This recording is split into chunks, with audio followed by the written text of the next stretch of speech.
Olá pessoal, tudo bem com vocês? Voltei e vamos falar sobre a linguagem dos textos que ensinam. Eu sou a professora Gislane e nós estamos aqui no CEAD, Centro de Ensino à Distância.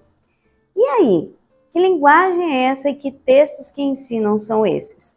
Os textos que ensinam são os textos do campo de estudos e pesquisas, que é um dos campos que nós estudamos na língua portuguesa. Então, textos que dão explicações científicas, textos que aparecem nos livros didáticos, ou textos que servem para instruir e ensinar as pessoas a fazerem alguma coisa, entram nessa categoria. E é claro que esses textos têm uma linguagem um pouco diferenciada. Vamos conhecer? Você já tentou seguir uma receita de bolo, montar um brinquedo ou assistir a um vídeo explicando como fazer algo? O que esses textos ou vídeos têm em comum? Acho que é o tipo de linguagem, não é? Então, olha, textos de práticas de estudos e pesquisas. Todos esses textos ensinam, descrevem ou explicam algo. Por isso, fazem parte das práticas de estudo e pesquisa, pois ajudam a compreender ou realizar algo com base em informações organizadas. Veja bem, quais são esses tipos de linguagens e tipos de recursos de linguagem que nós podemos usar. Acompanhe a tabela. Nós podemos usar a prescrição, que é quando nós orientamos, instruímos, ordenamos ações. Como, por exemplo, nas receitas, né? Então, a gente tem, misture, coloque, leia e siga. Nós podemos usar a causalidade, indicar causa e consequência. Então, quando a gente quer dizer, isso acontece porque, ou isso acontece por causa disso, ou por isso. Então, quando indica causa ou consequência, estou lá explicando uma pesquisa, o que acontece com determinada medicação, né? Isso é uma causalidade. E a descrição?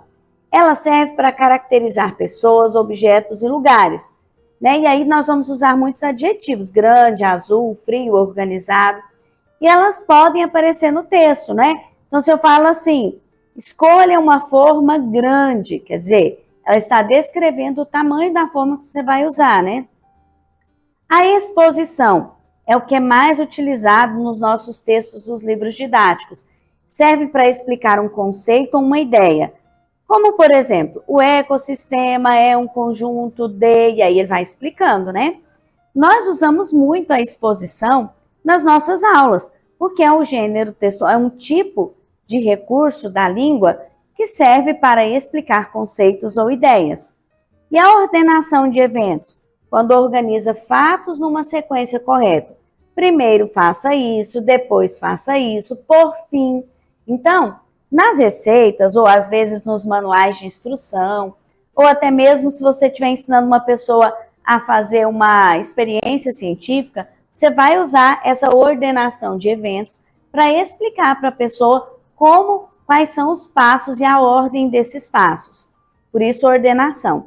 Então, aqui nós vimos alguns recursos que são usados nesses tipos de textos para organizar essa linguagem dos textos de estudos e pesquisas.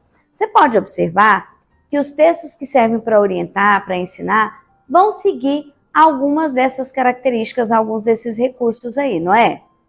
Então, veja bem aqui, nós temos o exemplo de uma receita. Receita de bolo de caneca. Aqui nós temos prescrição e ordenação de eventos. Olha, bolo de caneca, ingredientes. Aí vem todos os ingredientes, 4 colheres de farinha de trigo, 4 colheres de açúcar, 2 de chocolate em pó, 1 ovo, 3 colheres de leite, 3 colheres de óleo, né? E 1 colher de fermento.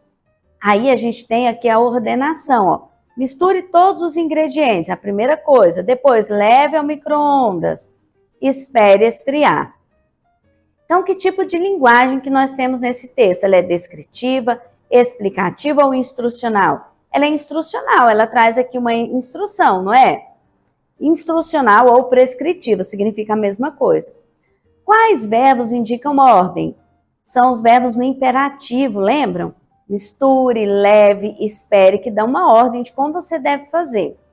O que indica a sequência das ações? Os números e as expressões de ordem, né? Então, ali, ó, o número 1, o 2 e o 3 traz uma ideia para nós do que deve ser feito primeiro, em segundo lugar e em terceiro lugar. Isso vai aparecer nesse tipo de texto. Explicação científica, causalidade e exposição. Por que chove? A chuva acontece porque a água dos rios, lagos e oceanos evapora com o calor do sol. O vapor sobe e forma as nuvens. Quando essas nuvens ficam muito cheias, a água cai de volta para a terra em forma de chuva. Vamos ver. Quais palavras indicam causa e consequência? Quando e por quê? Tá vendo? Esse texto quer ensinar, ordenar ou descrever? Ensinar, né? Expor, uma explicação. O uso do porquê e do quando ajuda o leitor a perceber o quê? A relação de causa e de consequência entre os fatos, né? Então, por que chove? E aí ele vem, ó, a chuva acontece porque, e ele vai dizer a causa, não é? E aí ele nos diz também quando isso acontece, que leva à consequência. Então, causa e consequência. Descrição de um ambiente, um texto descritivo. Biblioteca da escola. A biblioteca é um espaço silencioso e organizado. Há estantes cheias de livros coloridos e mesas redondas para leitura. À direita ficam os computadores e ao fundo o balcão de empréstimos. Quando eu faço essa leitura, você já imagina como é essa biblioteca, não é? Os textos descritivos, eles nos levam a imaginar o ambiente por causa justamente da descrição. Então, que palavras ajudam o leitor a visualizar o espaço? São os adjetivos silencioso, organizado, cheio de livros, mesas redondas. Há alguma sequência espacial? Sim, à direita e ao fundo, que ajudam o leitor a se orientar e perceber esse espaço, não é? Então, o que eu quero que vocês se lembrem?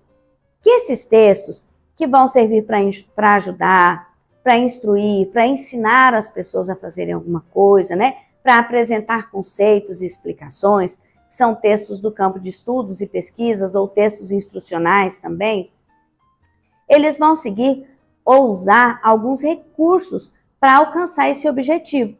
E esses recursos foram os que nós vimos, né? De ordenação, de descrição, de causalidade, e vão aparecer no texto por meio de palavrinhas que a gente foi identificando aqui nesses exemplos.